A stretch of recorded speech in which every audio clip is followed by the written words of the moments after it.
오늘의 성경 말씀은 마태복음 19장 16절에서 22절까지의 말씀입니다. 마태복음 19장 16절에서 22절까지의 말씀을 제가 봉독하겠습니다. 어떤 사람이 주께 와서 이르되 선생님이여 내가 무슨 선한 일을 하여야 영생을 얻으리이까? 예수께서 이르시되 어찌하여 선한 일을 내게 묻느냐? 선한 이는 오직 한 분이시니라. 네가 생명에 들어가려면 계명들을 지키라. 이르되 어느 계명이오니이까? 예수께서 이르시되 살인하지 말라, 간음하지 말라, 도둑질하지 말라, 거짓 증언하지 말라. 내 부모를 공경하라, 내 이웃을 내 자신과 같이 사랑하라 하신 것이니라. 그 청년이 이르되 이 모든 것을 내가 지키었사온데 아직도 무엇이 부족하니이까? 예수께서 이르시되 네가 온전하고자 할진대 가서 내 소유를 팔아 가난한 자들에게 주라. 그리하면 하늘에서 보화가 내게 있으리라. 그리고 와서 나를 따르라 하시니 그 청년이 재물이 많음으로 이 말씀을 듣고 근심하며 가니라. 아멘. 오늘은 행복의 공식 감사라는 제목으로 하나님의 말씀을 전하도록 하겠습니다. 교회력으로는 11월 셋째 주를 추수감사주일로 지키지만 우리 교회는 오늘 11월 첫째 주를 추수감사주일로 지내게 됩니다. 이 추수감사절의 유래를 잠시 살펴보자면 1620년도에 영국의 청교도들이 종교적 자유를 찾아서 메이플라워호를 타고 영국에서 신대륙으로 이주하게 됩니다. 그런데 그들 중에는 농업이나 어업에 종사하는 사람들이 없었고 농업 도구나 종자조차도 없었습니다. 그래서 그들은 이주한 첫 해에 추위와 질병으로 많은 사람들이 목숨을 잃었어요. 그나마 다행인 것은 그 당시 아메리카 원주민들이 이 청교도들에게 종자를 나눠줬고 또 옥수수 농사기법을 알려준 덕분에 이들이 그 다음 해에는 추수를 할 수 있었어요. 그렇게 첫 번째 추수를 마친 것을 하나님께 감사하고 잔치를 열었던 것이 이 추수감사주일의 유래가 되었어요. 1789년 11월 26일에는 미국의 초대 대통령 조지 워싱턴 대통령이 이 추수감사주일을 처음으로 국경일로 제정하게 돼요. 그 후에는 날짜가 변경되거나 폐지되는 것이 반복되다가 1941년에 와서 루즈벨트 대통령이 11월 넷째 주 목요일을 이 추수감사절 공휴일로 제정하게 돼요. 그래서인지 미국은 이 추수감사절을 1년 중에 가장 큰 명절로 지내게 돼요. 심지어는 크리스마스보다도 더 큰 명절로 지내게 됩니다. 그리고 이때가 미국에서 1년 중에 음식 소비량이 가장 많다고도 합니다. 미국이 이 추수감사절을 1년 중에 가장 큰 명절로 지키는 이유가 무엇일까요? 그 시작은 바로 하나님께 대한 감사 때문이라는 거예요.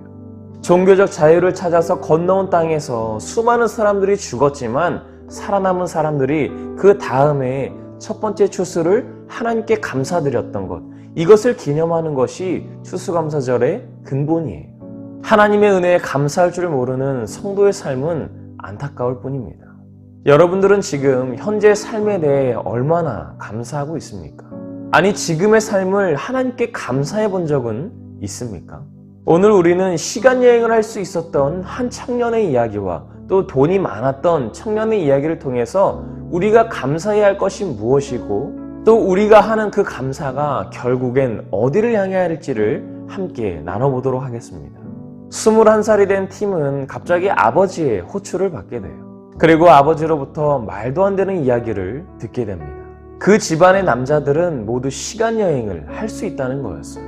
미래로는 불가능하지만 자신의 인생 속에서 자기가 실제로 있었던 곳이나 기억하는 곳, 그곳이 과거라면 언제든지 갈 수 있었어요.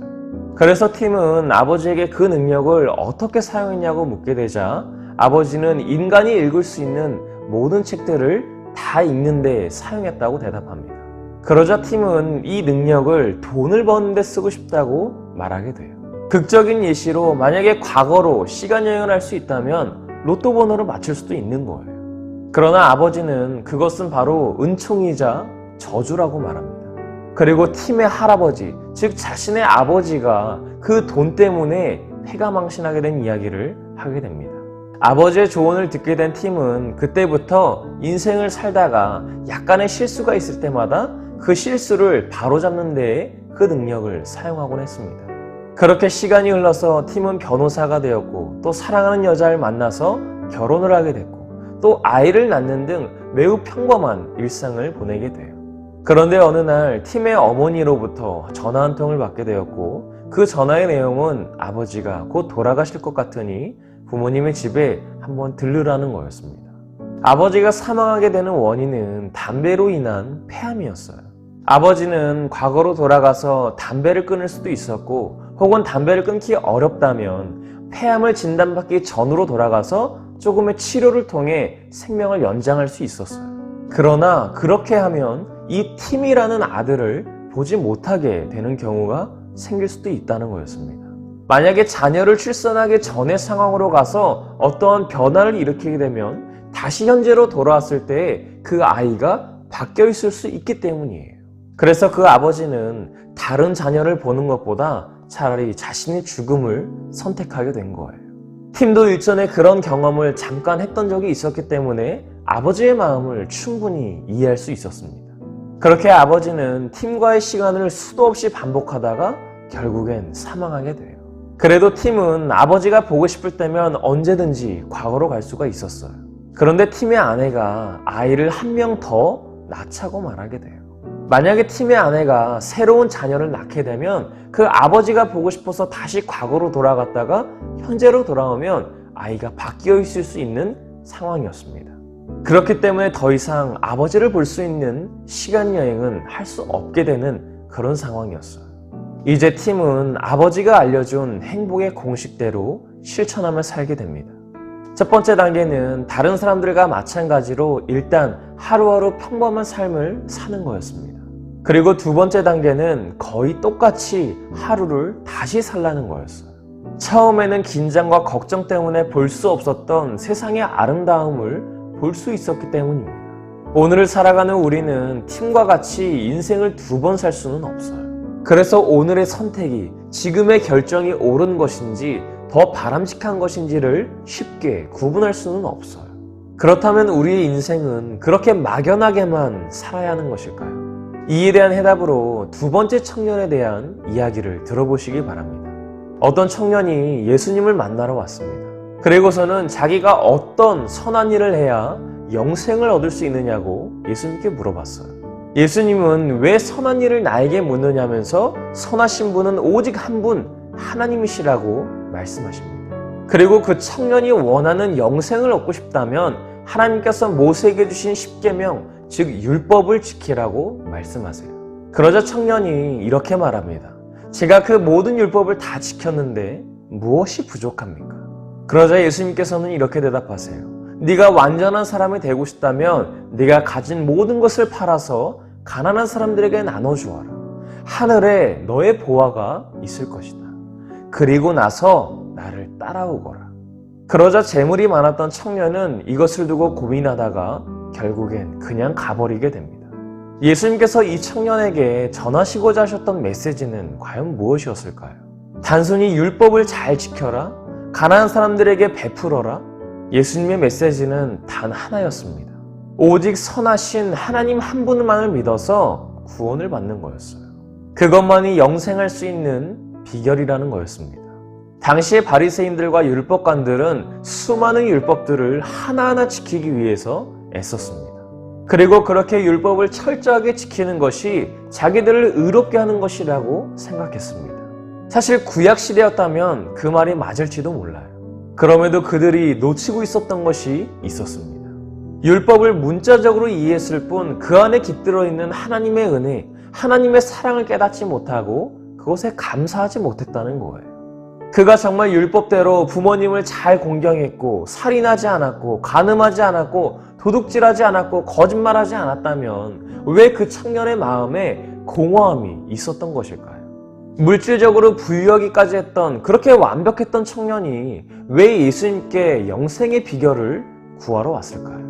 그 청년의 마음속에서는 진정으로 하나님을 모시지 않았기 때문이에요. 그리고 전심으로 하나님께 감사하지 못했기 때문이에요.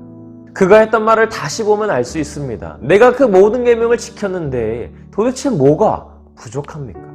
가지고 있는 모든 소유를 팔아서 가난한 사람들에게 나눠주라는 예수님의 말씀은 단순히 문자적으로 너의 모든 것을 다 나눠주고 땡전 한 푼 없는 사람이 되라, 이런 말씀이 아니었습니다. 한 사람이 두 주인을 섬기지 못할 것인데 그것이 하나님과 재물이다. 물질과 하나님 중에서 하나님을 선택하라는 거였습니다. 완전히 자기를 부인하라는 거였어요. 또 물에게 이르시되 아무든지 나를 따라오려거든 자기를 부인하고 날마다 제 십자가를 지고 나를 따를 것이니라. 영생을 얻게 되는 비결, 구원을 얻게 되는 비결, 그것이 예수님을 따라가는 길인데, 그렇게 하려면 나를 완전히 부인하고 예수님의 십자가를 지고 따라가야 된다는 거예요. 하나님과 재물을 선택하는 기로에서 그 청년이 선택한 것이 뭐예요? 재물이었습니다. 그는 그동안 율법을 잘 지켜왔다고 말했지만 그 속에는 다른 바리새인들처럼 내가 얼마나 이 율법들을 잘 지키는지 너희들 한번 봐봐, 나는 이미 의로운 사람이야 라면서 스스로를 의롭게 여겼을 거예요. 율법대로라면 그 율법을 잘 지키는 사람이 하나님의 복을 받았다고 했는데 그 부자 청년은 이미 하나님께 복을 받았던 것일지도 몰라요. 그러나 결국 그 청년이 자신의 인생을 선택하는 기준은 하나님도 아니었고, 그렇다고 율법도 아니었고, 재물이었던 거예요. 여러분도 이 청년과 같이 하나님과 내가 절대로 놓지 못하는 것, 이 사이에서 고민하고 있는 것은 아닙니까? 나 그래도 이 정도면 신앙생활 꽤 잘했는데 이 정도면 충분한 거 아닌가요? 라고 생각하는 것은 아닙니까? 이 세상에서 사라질 가치를 위해서 내가 진정으로 따라가야 할 하나님을 놓치고 있는 것은 아닙니까? 그것 때문에 하나님께 대한 감사를 놓치고 있는 것은 아닌지 생각해 보시기 바랍니다. 사랑하는 청소년부 여러분, 올 한 해를 되돌아볼 때 하나님께서 내게 주신 은혜가 무엇이 있는지 굳이 생각해 봐야 하는 문제입니까? 올해는 꼭 이런 일들이 이루어지게 해달라고 기도했는데, 이것만큼은 해주실 줄 알았는데 왜 안 해주시지? 라면서 낙담하고 있는 것은 아닌가요? 그래 뭐 겨우겨우 짜내서 찾아낸 감사도 그렇게 큰 은혜는 아니라고 생각하십니까? 그런데 한번 생각해 보시기 바랍니다. 꼭 죽을 것만 같은 위기에서 구해진 것만이 감사는 아니에요. 내가 그토록 원하는 일을 이루어주시는 것만이 감사는 아니에요. 내가 지금 숨을 쉬고 있는 것, 내가 오늘 교회에 나와서 예배를 드릴 수 있는 것, 내가 돌아갈 집이 있는 것, 당연하게 그 자리에 있다고 생각하는 것들이 그 자리에 그대로 있는 것, 그런 것이 더 큰 은혜이자 감사입니다. 당연한 것을 당연한 것으로 여기지 않고 감사함으로 생각할 수 있는 것이 행복의 공식이에요. 이게 분명히 죄라는 것을 알고 있음에도 그 죄를 끊지 못하는 나를 하나님께서 버리시지 않는 것, 죄를 지을 때마다 그 숫자를 다 세어가면서 벌하시지 않는 것, 도저히 용서받을 수 없는 죄도 용서해 주시고 그 죄를 덮어주시는 것, 그러기 위해 이 땅에 직접 내려오셔서 자신을 내어주시고 가장 비참한 죽음을 맞이하신 분, 그분이 바로 우리의 하나님 아버지세요. 그분이 바로 예수님이세요. 우리는 그분을 믿기만 하면 됩니다. 그분을 선택하기만 하면 돼요. 그렇게 세상이 아닌 주님을 선택했을 때에 우리에게 가장 큰 감사가 있다는 것을 깨달으시기 바랍니다. 우리가 할 수 있는 이 세상 가장 큰 감사가 우리를 위해 이 땅에 내려오신 예수님이 되시기를 바랍니다. 주님을 사랑하는 그 기쁨을 그 무엇에도 빼앗기지 않는 우리 사랑하는 청소년부 친구들과 선생님들이 되시기를 간절히 소망합니다.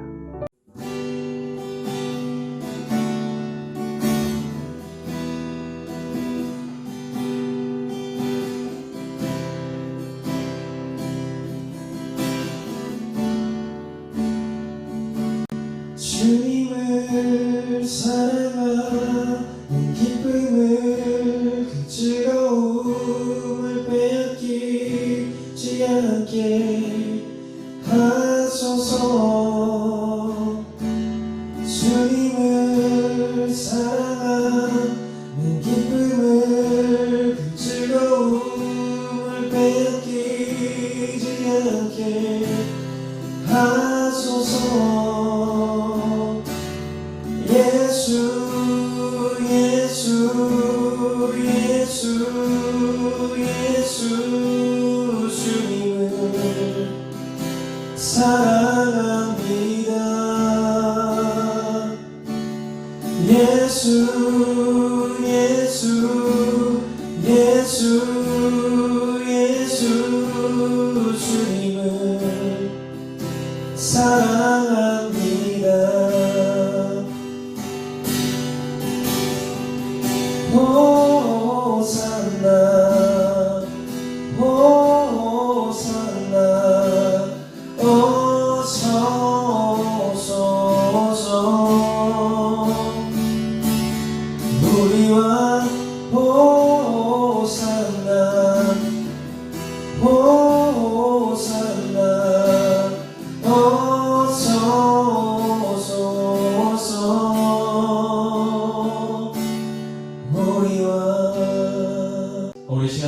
기도하실 때 우리의 가장 큰 감사가 되시는 그 예수님을 따라가게를 하고 주님을 사랑하는 그 기쁨을 그 무엇에도 빼앗기지 않게 달라고 기도하시기 원합니다. 또 기도하실 때 그리하여 우리가 오직 주님을 선택하는 우리가 되게 달라고 이 시간 통성으로 기도하겠습니다. 하나님 감사합니다. 날마다 우리에게 감사를 드렸음에도 불구하고 우리가 그것을 너무나 당연한 것을 여겼던 것을 회개합니다. 아버지는 당연한 것을 의미하지 않는 우리가 될 수 있도록 인도하여 주시옵소서. 당연하게 그 자리에 있다고 생각한 것이 그대로 있는 것, 그런 것이 의미가 감사의 의미가 되게 수 있도록 인도하여 주시옵소서. 죄라는 것을 알고 있음에도 불구하고 끊지 못한 나를 하나님께서 버리시지 않으셨습니다. 죄를 지을 동안 그 숫자를 쓰셔서 벌하시지 않으셨습니다. 도저히 용서받을 수 없는 일을 용서해 주시고 덮어주시는 것, 그것이 주님께 소리치는 힘을 깨달을 수 있도록 인도하여 주시옵소서. 여러분 주님이 나를 위해서 이 땅에 자신을 내어주시고 참한 병을 환자하신 분이 예수님이라 사실을 믿게 하여 주시옵소서. 우리는 그 주님을 선택하기만 하면 됩니다. 그 주님을 믿기만 하면 되는데 우리는 그것이 너무나 어렵고 세상을 선택하기가 너무나 많이 있습니다. 우리가 주님을 선택할 수 있는 감사를 이룰 수 있도록 인도하여 주시옵소서. 주님을 따르는 감사를 기도 원합니다. 이 시간 가장 큰 감사가 우리를 이 땅에 오신 예수님 되신 예수님을 여길 수 있도록 인도하여 주시옵소서. 주님을 사랑하는 그 기쁨을 그 모습을 빼앗기지 않게 하여 주시옵소서. 겨우 지원자는 신자는 감사가 아니라 내 인생 속에 감사를 고백할 수 있는 불쌍한 성스러운 친구들과 선생님일 수 있도록 인도하여 주시옵소서. 하나님 감사합니다. 날마다 우리에게 은혜 주시고 감사를 주셨음에도 불구하고 우리가 그것을 너무나 당연하게 받아들이고 거둬주신 것 때문에 값싸게 여겼던 우리의 잘못을 회개합니다. 우리에게 당연하게 있는 것이 그저 당연하게 있는 것이 아니라 그것마저도 하나님의 은혜이고 그것이 주님의 가장 큰 은혜이며 감사임을 우리가 깨닫게 하여 주시옵소서. 날마다 우리를 위해 죽으시고 부활하신 그 예수님을 생각하기 원합니다. 그 주님 우리의 마음속에 새기길 원합니다. 우리를 위해 이 땅에 보내오신 그 예수님의 은혜를 기억하며 그 은혜에 감사할 수 있는 우리 사랑하는 성스러운 친구들과 선생님들이 될 수 있도록 인도하여 주시옵소서. 이 말씀을 들고 나아갈 때마다 삶에서 늘 감사를 깨닫게 하시고 그 삶 속에서 감사를 찾게 하시며 그 감사를 주님께 고백할 수 있는 우리가 되게 하여 주시옵소서. 이 모든 말씀 예수님의 이름으로 간절히 기도하옵나이다. 아멘. 하늘에 계신 우리 아버지여, 이름이 거룩히 여김을 받으시오며 나라가 임하시오며 뜻이 하늘에서 이루어진 것 같이 땅에서도 이루어지리라. 오늘 우리에게 일용할 양식을 주시옵고 우리가 우리에게 죄 지은 자를 사하여 준 것 같이 우리 죄를 사하여 주시옵고 우리를 시험에 들게 하지 마시옵고 다만 악에서 구하시옵소서. 나라와 권세와 영광이 아버지께 영원히 있사옵나이다.